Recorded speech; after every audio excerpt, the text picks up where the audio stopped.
Today we're going to have a very deep conversation. Heart to heart, soul to soul, spirit to spirit. You guys know that I love my odogus. No. I do not joke with my men. But my men, in today's video, we need to talk. Why are you using indiscipline and sexual recklessness to destroy another person's child? If them talk now, you go say African men are polygamous in nature. I am an African man. The only time you remember you're an African man is when it is time to cheat. Is when it is time for you to be indisciplined. Then it becomes African culture. Should I name 30 or 50 other African cultures that you do not do? Is it a compulsory African culture? No, like every Eke Market day, they pull out all the men that refuse to do it and they behead them. Do you know that it is our African culture to worship idols? Do you still worship idols? Do you still wear animal skin? Do you still go hunting? Do you still use cowries as your medium of exchange? Or you agree that things have changed, but the only time that you want to hold on to African culture is when it is time to hurt your wife or hurt your woman. That's when you remember you're an African man. In my place, it is our culture. It is our African culture not to hurt the python. The eke, we don't kill eke. If you kill python, you will bury it, you will buy a casket for it, you will do a funeral for it, like a human being. But do those funerals still hold? No. We have made modifications to our cultures to suit contemporary times. But the only time that you want to insist on what happened in 18 AD, before Christ, BC, is when you want to continue in your indiscipline. If you want to stick to African culture, stick to it in its entirety. Don't use mobile phones. Use abacus on the ground and draw your lines and count your time with the sun and the moon. Don't embrace anything Western, so we will know that you are a core African man. After all, King Solomon had 300 wives and 700 concubines. King Solomon, so you they see what you are in heaven. Are you watching me? Are you seeing what you are causing? Something that you did in 10 BC. Men are still modeling their lives of you 10 BC, thousands of years ago. They are still modeling you in 2024. King Solomon is a man after God's heart. King, you know be king. Solomon's wisdom, you know get. Solomon's riches, connection, status, you know get. Solomon's regrets, the eventuality of what that lifestyle cost him, you do not factor into your conversation. You only do selective Bible picking to suit your irresponsibility. Solomon, oh my God. Bona boy. Adupas King Solomon. Adupas King Solomon. King Solomon, see what you have cost. You do not factor his regrets, but the only one that is entering your eyes that you are using to deceive yourself is his 700 and 1,000 wives. That is your mentor. A man of 200 BC is what you are using to channel your own marriage in 2024. Can you see that sense can be far from you? But Adam, the first man, the first creation of God, why did God give him one wife? Why don't you factor that one in your conversation? If it was so good and so ideal, why didn't God make Adam and 1,000 others beside him in Garden of Eden? Why doesn't he have 1,000 wives? It's only Solomon. Jesus Christ, your personal Lord and Savior. That you're supposed to model your whole life out. You're supposed to model your whole life on. He didn't have any wife. So why did you say, I'm not going to marry? After all, Christ didn't marry. It's only the one with 1,000 that you are quoting every day. Isaac had one wife, Rebecca. Joseph had one wife, Asenath. Noah, Job, Peter, all these distinguished men of God, powerful Bible characters, had one wife. Why don't you quote them now? Oh, the only Bible verse you love is Solomon. Apostle Paul did not marry. John the Baptist, Daniel, Elijah, Jesus, they did not marry. They're not your role model. It is only when it's time to oppress your wife and act out of control like a headless chicken that you start quoting Solomon as though he's the only Bible character in the world. Own your choices with your full chest and stop making reference to Solomon without considering the entirety of that story. These things I am reading in my comment section is alarming. Hey, look at this one. See, because we women, we see these things, so it is only in very few cases that the man will hide his character. Then when he enters marriage, he starts to show you his true self. Many times, we women, during the course of dating and courtship, we see distance, but we still carry our 2 legs and marry red billboard. Marry, God forbid, Then later in the marriage, you start crying. When you see a man that has this kind of mindset and you go ahead to marry him, what kind of marriage, what quality of marriage are you envisaging that you will have? The Bible said, by their fruits you shall know them. You see a man that says this kind of thing. Look at this one. Oh. He says, what a man needs mostly from you women is the children first. So if you find any man that will still keep you at home after the children, please show him appreciation by respecting and submitting to him. If you are making mistake building yourself instead of him, sis, I swear now you go lose. He said, Anita, you couldn't forgive your husband whom you took a sacred vow of marriage for sleeping with a maid, common sleeping with a maid. Denying your husband of sex after he provides for you and your children. By God, what else can you offer in the home again? Thank God I wasn't rude boy, because I would have slept with the cook, the gardener, the cleaner, and the nanny. God. These are the kind of things I say. See, when people are getting upset with this, my Odogu here, I just laugh. Because believe you me, a lot of men have this mentality. It's just that some of them, they're disguising. But if you now see Koro, someone that is spitting such, you see, he's not bad completely, but he might be bad for you, depending on your ideals, depending on your concept, depending on the kind of marriage you want. If you want a peaceful, cooperative, lovey-dovey partner friendship marriage, you know the kinds of men that you should go for. Not the types that have this kind of mindset that it's okay for a man to sleep with your maid or whatever, as long as he provides for you. What is there? He's feeding you. What is there? It is appalling what is happening. Why can't you listen to your wife's pinpoints and make amends? Men, when a woman is constantly crying and telling you what you are doing that is hurting her, that is destroying her soul, you trivialize her feelings and emotions. As long as you work and providing, that's all. Whatever you're saying is rubbish. And then when she reacts, you capitalize on her reaction instead of addressing the root cause of the problems. And any small thing, you must respect me. You must respect me. But you are constantly disrespecting her. Men love respect. That is a given. That is a fact. That is the primary love language of a man. Respect. But who told you that women love disrespect? Who told you that when a woman is disrespected, she goes to church and gives thanksgiving? She's excited to be disrespected. Nobody enjoys disrespect. Nobody enjoys humiliation. The other day I woke up, I saw in my children's room, they have pasted something there for me and my husband. Please knock before you enter this room. I say, shoo, already? Una never get to teenager. Una don't they issue warnings. Small children. I laughed and I pinched myself. It told me something, that everybody loves to be respected. Everybody loves to be treated with dignity. Even children of 6, 5, 7 years are already having a sense of dignity. Then talk more of a full-fledged human being. Just because she's a woman, you think that she's immune to disrespect? My man, you're only thinking of your needs to be respected, but you are not factoring your woman's needs, her own feelings in the marriage. Before the woman can express herself, you have said submission. You won't use submission, wound person. Your idea, your concept, your definition of submission is an ability to shut up and endure abuse. Even cheats, thieves, violent people, scammers, all manners of sinners become true born-again Christian when it's time to quote woman submit. That is their favorite verse. But the same Bible, that same book that St. Paul wrote to the Ephesians, chapter 5, verse 21, it says, submitting to one another. They never quote. In fact, to the African man, that part, whoever wrote that part should be beaten up. Erase that part. Only woman submit. They don't quote this other part that even came first. Submitting to each other, cooperating, loving one another, respecting each other. That part should be expunged. But even if we want to stick strictly to the woman submit part, there was an addendum to that sentence. It says also, man, love your wife as Christ loved the church. Thank you.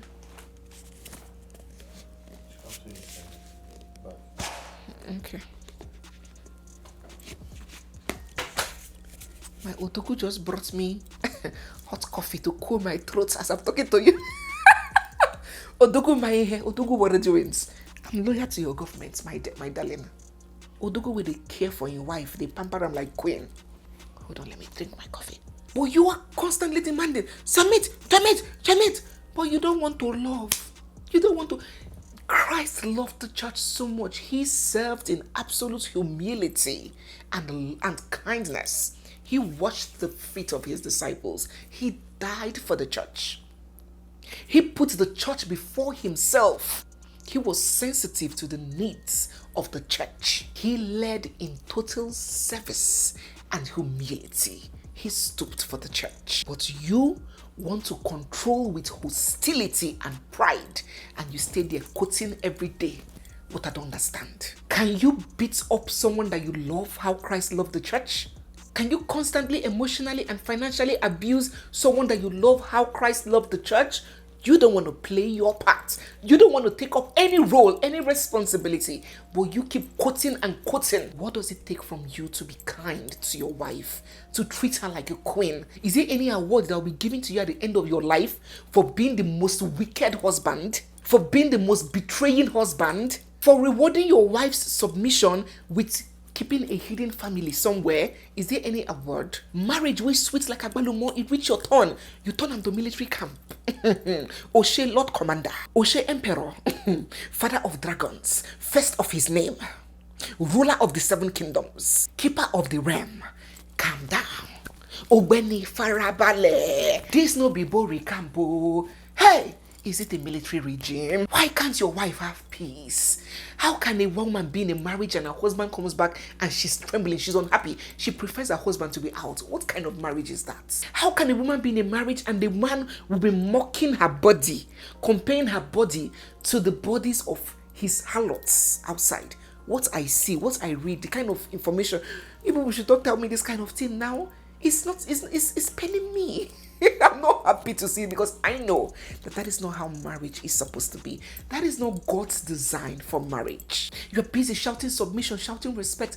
A true king does not need to remind people to respect him. Submission comes naturally for a woman. Let me tell you, women do not mind following. It is only in few cases where, due to circumstances, she has to pick up the mantle of championing things by herself because of the man has relapsed from taking up his responsibilities. Then these women have to leave their feminine energy and take up the masculine task of a man. But naturally, women are natural followers. They don't mind submitting. It comes naturally. Treat your woman right and watch her naturally follow her leader. What we won't use the submission do? It is not the first thing. Respect is not demanded. It is not forced. It is earned. Respect yourself and respect others so it can be easy for other people to respect you. Why are you beating your wives? My God, how can you be beating your wives and expecting things to be good for you, expecting life to be well with you? It will not be well with you. How can your prayers go to God when you are spilling the blood of a woman who has spilled blood to give you children? You spill extra of it, beating her up. But you have daughters. Treasure these men that are maltreating their wives. If you see the way they treasure their daughters, you have daughters. How would you like it if one orangutan, after you have finished training your child, showing her love, sending her to school, one orangutan will come to your compound and pick your daughter in the name of marriage and now start beating her and maltreating her? How would you like it? That's your daughter that you treasure. That is how another man treasures that woman. That woman that you are beating like goats is also somebody else's daughter. How would you like it if this behavior is replicated on your daughter? This is not God's design for marriage. Oh, so many women are dying. They are suicidal. They are depressed. Oh God, they are running mad just because of marriage. Just behave ourselves. Marriage can be the best thing that can ever happen to anybody. I keep saying it. But it is now the individuals inside it that will now determine whether it's going to be the best or the worst. Why must marriage be something that somebody will be regretting every day of our life because of you? I know some people, some men will be like, Neze, you also have to talk to the women. They are doing this, they are doing. I might do a video for the women, but I might not. You know why? Because even if I do not talk to the women, there are several avenues, several people already talking to the women. Family, church, motivational speakers, conferences. Have you seen any conference where they gather men and they're teaching them how to treat their wives well? But now every day women conference on how to treat your women are being talked to every day, right from when we were small. The advice is plenty. The talking to now should be channeled to the guys. So as they're talking to women here, men are also being taught to. Women are the biggest critics of fellow women, but men are the biggest enablers of their fellow men. Or is it even women? Women too are even enablers of men. So women are enabling men, men are enabling men, but everybody is criticizing the woman. Let everybody be taught. Let everybody be spoken to. Let everybody be advised. It is a collective task. It is a joint effort. Now, to end this video, I have spoken. I have spoken and I have overspoken. To end this video, see, women, mothers, hold your ear. Hold your ear. Drag them from Sele to Ijesha. Share you they see as they be now. Sure, you can see the kinds of marriages, the kinds of boys, the kinds of behaviors that are happening, the kinds of mindset that so many men are carrying now. It started from foundation. It started from how they were raised. Raise your sons. Do not raise daughters and leave sons to raise themselves. Teach them. When you tell them about the book of Solomon on the 1,000 women, also tell them about the consequences that came. Many of them don't know. They just quote rubbish to suit themselves. Forgetting that the Bible is one dynamic book that anybody, any kind of criminal, can find a character there to justify their crimes, to justify their acts, to justify their inadequacies.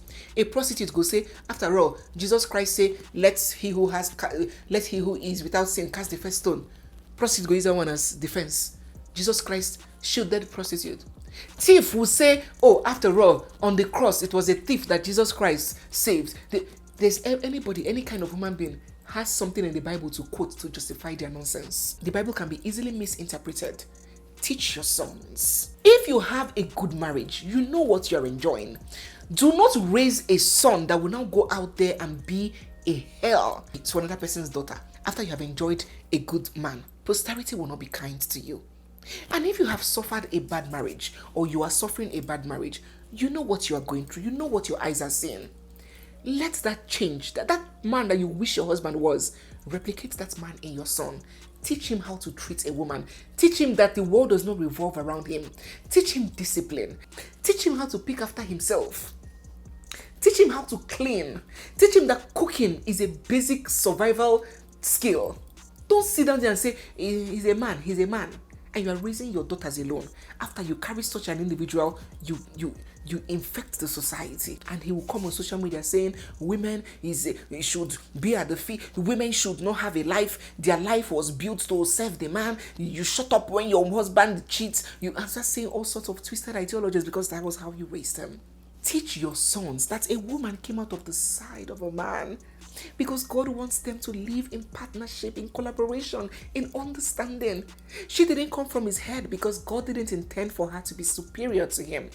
And she didn't come from his feet because God's plan is not that she be on the floor for him to crush and ride on. She came from his side for them to live together in peace and partnership. Raise your sons. Anything you see on social media, anything you read that you know that this is not good, remove such mindset from your sons. Prepare good husbands for the next generation. Because things are changing. I will keep telling you guys, hey, things are changing. Back then in our mother's time, it was unheard of for a woman to leave a rich man because of infidelity. Who born you? Even back then, the man will bring in the side chick, the harlot, into his matrimonial home. The wife will cook and serve them. Who born you to leave your marriage because of infidelity? But now we are seeing women. Mental health is now paramount. There will be money, but women will still live. Caroline Danjuma divorced her husband. May Edochie left her marriage, peace of mind. Mabel left AY with all his money, peace. Basket Mouth's wife has run away from the marriage. All these men are multi-millionaires. Doesn't that tell you that money in the next 20 years, the Gen Alphas, will not be the only deciding factor for the man to contribute in marriage? Teach them other principles and values that would help them to sustain their marriage. Tell them that it is not only the woman's job to make that marriage work. Give them the proper indoctrination. Tell your sons that money alone is not the only contribution he needs to make his marriage work. That mutual respect, love, trust, and understanding is also very, very necessary. Let us do better raising the boys of the next generation for the marriages of the future, because the wives, the women, the girls that will be waiting for them and not waiting for them with the ideologies of our grandmothers. Teach them. So my odogus, presidents, generals among the nations, I salute you. I am very loyal to your government. This video is just for us to rub minds. There is no need for you to feel a certain way. I still love you from the bottom of my heart. I just need to make you understand that Nakolabo. Nakolabo. Nobody is saying that man should not be man of the house. He should not be the leader. No, that is a given. All respect, all submission, all of that should be given to the husband, to the man of the house. He's the king. He's our head, our crown. All I am saying is treat your wives better. Pay attention to her concerns. Work on those flaws. Address her concerns. Work on those flaws, those shortcomings that are constantly causing trouble for her, making her cry. Be sensitive to her feelings. Make better decisions. Woo her, even though you're married to her. Every woman wants to be wooed and babied. Make your own effort to make the marriage work. Wise women build their homes does not mean that wise men destroy it. Stop twisting the Bible to suit your irresponsibility and your recklessness. May God give us the wisdom to build happy marriages and teach our children models for their own future marriages. Amen. To end this video, no. My men, my odogus, my fine boy no pimple, African tallest man, Mbano, I have to hail you again. My president general amongst the nations, Odogu Warono, Odogu Were doings. Who am I? I am loyal to your government. Daddy, bring those praises once again. Let us hail our man. National Prime Minister, His Royal Highness, Igwe Doctor, Honorable Engineer, Pastor, His Excellency, Ambassador, Igwe Uwezuoke, Ezonye Mepimu Nkizizi, Africa tallest man, Otuonye Nekomolua, Osisi Kanku, Okuroka, fine man without pimple, Onatara Dike Mankembo, Okurora, Dike Rigari, Otibu. Thank you so much, guys, for watching. It's me, your girl, Barrister Neze, and this is Nezeville. I'll see you guys in my next one. For now, bye.